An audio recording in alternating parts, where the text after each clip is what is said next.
She sent me a text. I'm moving in with my best friend Jake. Please don't reach out for a month. My reply was simple. Understood. Then I shut down the credit cards I'd been covering for her. The embarrassed call she made from Walmart when her card was declined in front of Jake? Priceless. I'm a 27-year-old guy, and I'd been with Madison, 25, for 2.5 years. We hadn't moved in together. She had her own studio apartment, and I had mine. For the past year, I'd been supporting her financially since her influencer gig wasn't exactly covering her expenses while she tried to grow her online presence. I'm talking about paying her credit card bills, 2 cards in my name that she used, her phone plan, car insurance, even her Netflix and yoga studio membership. Roughly $1,800 a month. That's not counting the dinners, gifts, or the occasional Cash App transfers when she was behind on rent. Then came Jake, 26, her best friend from college. The guy who leaves heart eyes emojis on all her posts. The one she swore was just a friend. Stop being paranoid. The dude who sends her good morning texts before I even get the chance. 3 weeks ago, while I was at work, she dropped this bombshell via text. Hey love, Jake's roommate moved out, and he's got a spare room for super cheap. I think I need this, Aaron. I want to focus on myself and my brand without distractions. Don't contact me for a month, okay? I need to sort things out. We're still together, obviously. Just need some space. Love you. I stared at that message for a good 5 minutes. She's moving in with another guy, but we're still a couple? And I'm the distraction? While I'm funding her lifestyle. I texted back, understood. Then I got to work. Real work. First, I opened my banking apps. The 2 credit cards she was using as an authorized user? Deactivated. Her access was revoked instantly. The cards were already maxed out. One at $7,000, the other at $5,000.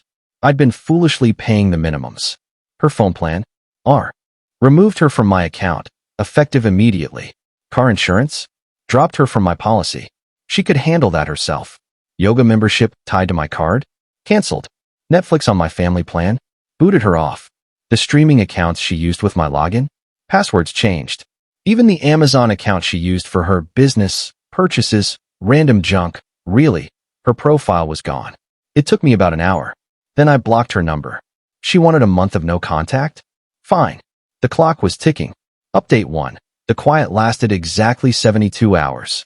My phone started lighting up with calls from unknown numbers. I didn't pick up, but the voicemails were pure entertainment. First, her friend Brittany. OMG, what did you do? Madison's cards aren't working, and she's losing it. This is so low. Call her back.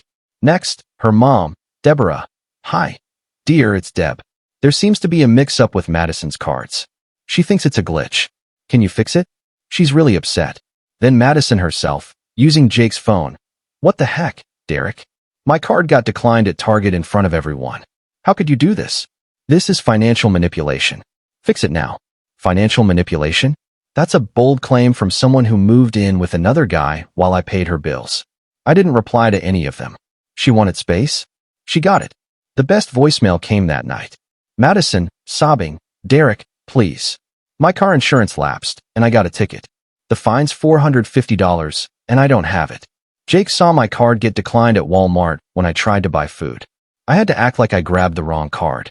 Please, just reactivate the cards. I'll pay you back, I swear. This is so embarrassing. Embarrassing? Perfect. Maybe consider that before moving in with another guy while expecting me to bankroll you. Update 2. The meltdown happened yesterday.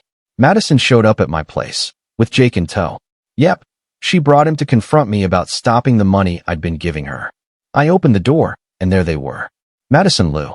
Looked rough, no makeup, hair in a sloppy ponytail, dressed in sweatpants. Jake looked awkward, messing with his phone. Madison started, we need to talk. Me, you asked for a month of no contact. It's been 2 weeks. Madison, stop it, Derek. You know what you did. You tanked my credit. Me, your credit? Those are my cards, in my name. Jake finally chimed in. Dude, that's kinda harsh. She was relying on those cards. Me, are you serious right now? She moved in with you, and I'm supposed to keep paying her bills? Jake, it's not like that, man. We're just friends. Me, Jake, be quiet. Madison, I need those cards back. I have a brand deal tomorrow, and I need to look professional. I can't even get my hair done.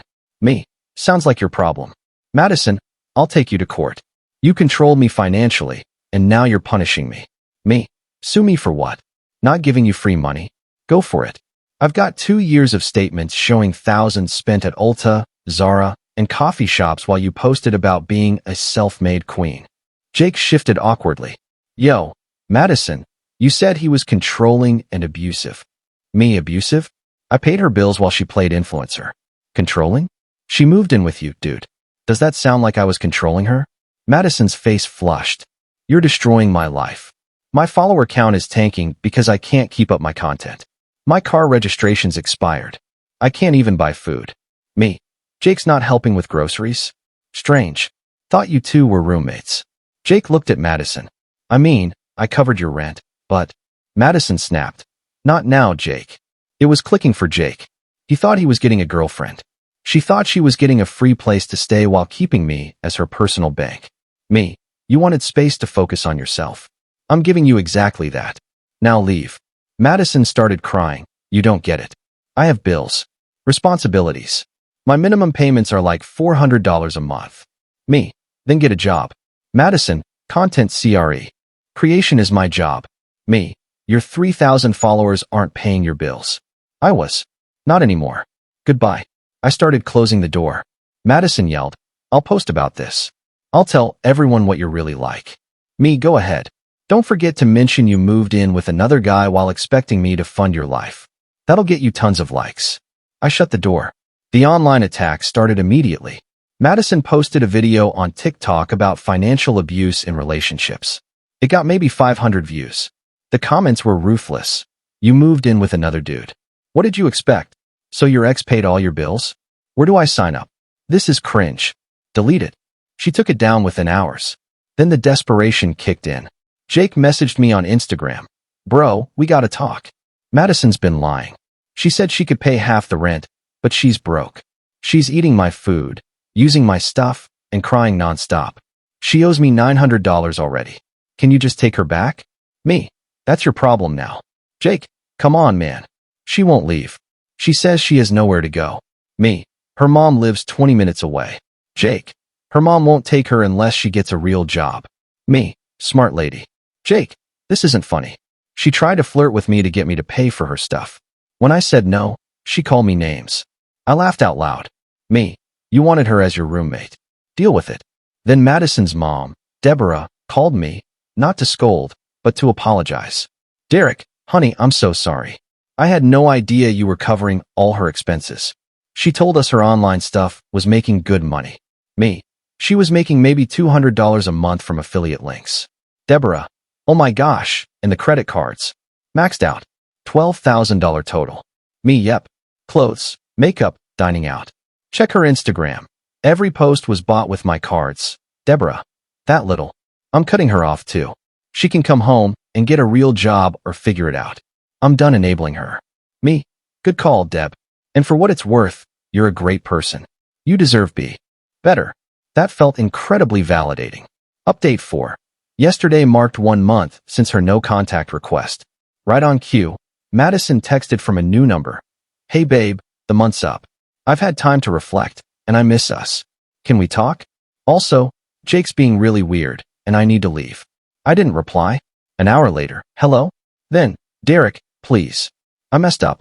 Then, I'll do anything. Just respond. Then, fine. Be immature. Things escalated. She showed up at my workplace. Security had to escort her out of the lobby while she made a scene, crying about how I abandoned her and left her homeless. My coworkers watched from the windows as she screamed, I just want my stuff back. What stuff? She never lived with me. We didn't share anything.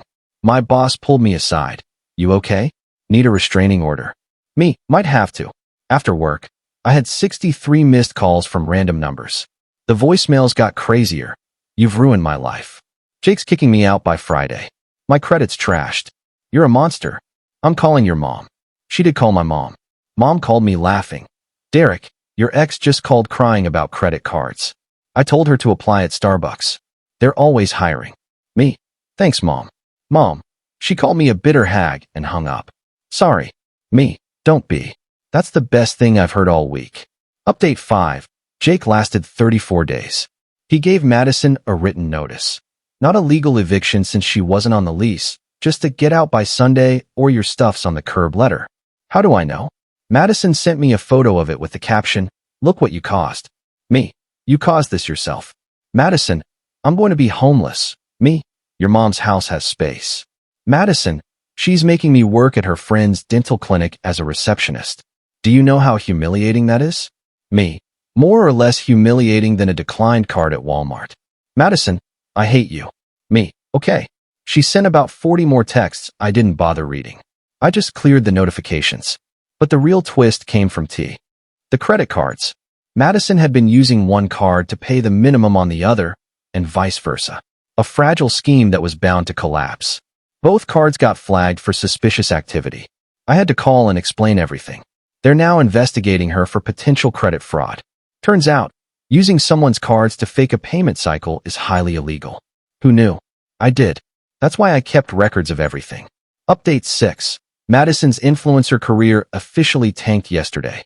She posted a "Get Ready With Me" video in the same outfit she'd worn twice before, filming in what was clearly Jake's bathroom while he pounded on the door yelling, "I need to shower for my actual job." The comments were brutal. This is pathetic. Roommate drama? Yikes. Is she homeless now? Same H&M dress from 2020. I'm dying. She deleted her entire account. 3,000 followers, gone. Jake messaged me. She's out. Her mom showed up with a U-Haul and hauled her away. She was screaming about how we all betrayed her. Totally unhinged. Me. Good luck with your next roommate. Jake. Nah, I'm done. Also, sorry for everything. She told me you were abusive. I thought I was helping her get away. Me. You thought you were getting a girlfriend. Jake. Yeah, that too. At least he's honest. Then Deborah texted, "Madison's home.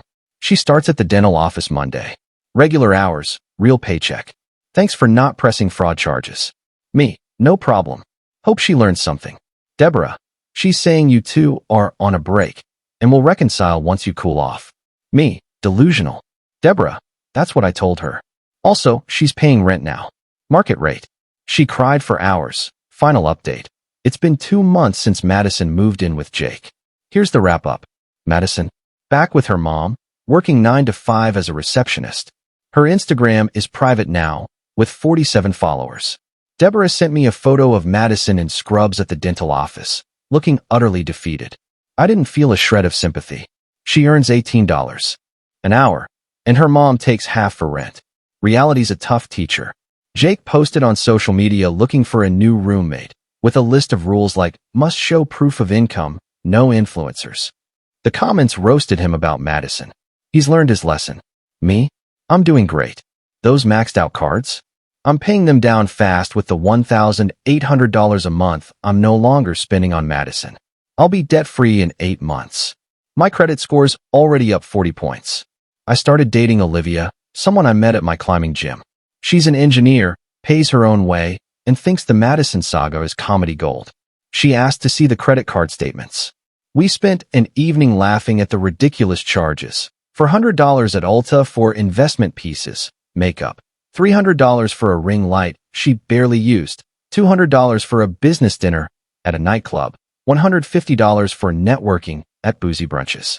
Total damage over 2 years? $31,000. Plus rent help, phone bills, insurance, and more. Olivia's take. Dude, you weren't her boyfriend. You were her investor. Pretty much. Last week, Madison tried one last time. A new number, a long text about how she's grown, learned her lesson, and we had something real, and she forgives me for overreacting. She forgives me? My reply, who's this? Madison, stop it, you know it's me. Me? Sorry, don't have this number saved. Madison, it's Madison.me. Please don't contact me again. Madison, I'm trying to apologize. Me, no, you're broke and need someone to cover your bills again. I'm not that person anymore. Goodbye. Blocked. Her final move was getting Brittany to message me, saying Madison was truly sorry, deserved another chance, and would repay me. Repay me with what? I asked. She's working now, Brittany said. At $18 an hour, it'd take her 3 years to cover just the credit cards, assuming she gave me every penny. No thanks. Brittany, you're being petty. Me, I'm being realistic. Also, she moved in with another guy while we were together. There's no coming back from the Me. I don't care what it was. It's done. Stop messaging me. The friend group split. I lost some mutual friends who bought Madison's financial abuse story, but kept the ones who saw the receipts. Quality over quantity. The cherry on top? Madison's attempt at a social media comeback. She started a new account called Debt-Free Diaries, offering financial tips. The audacity. It has 12 followers, mostly bots. Her first post about avoiding toxic financial relationships had 3 comments, all from her mom's friends saying, "Focus on your job, honey." As for me, I learned a costly lesson about boundaries and self-worth. $31,000 is steep tuition for the school of Don't Be a Doormat, but education's worth it, right? Olivia and I are planning a weekend getaway next month. I'm covering my half. She's covering hers, like grown adults. It's incredibly refreshing. To anyone in a similar spot, cut them off. The second someone shows they don't value you or your resources, believe them. Don't wait for them to move in with someone else to wake up. Madison wanted space to find herself. She found out that without my credit cards, she's just another person working a regular job, living with her mom, and posting quotes nobody cares about. And honestly, that's exactly what she earned.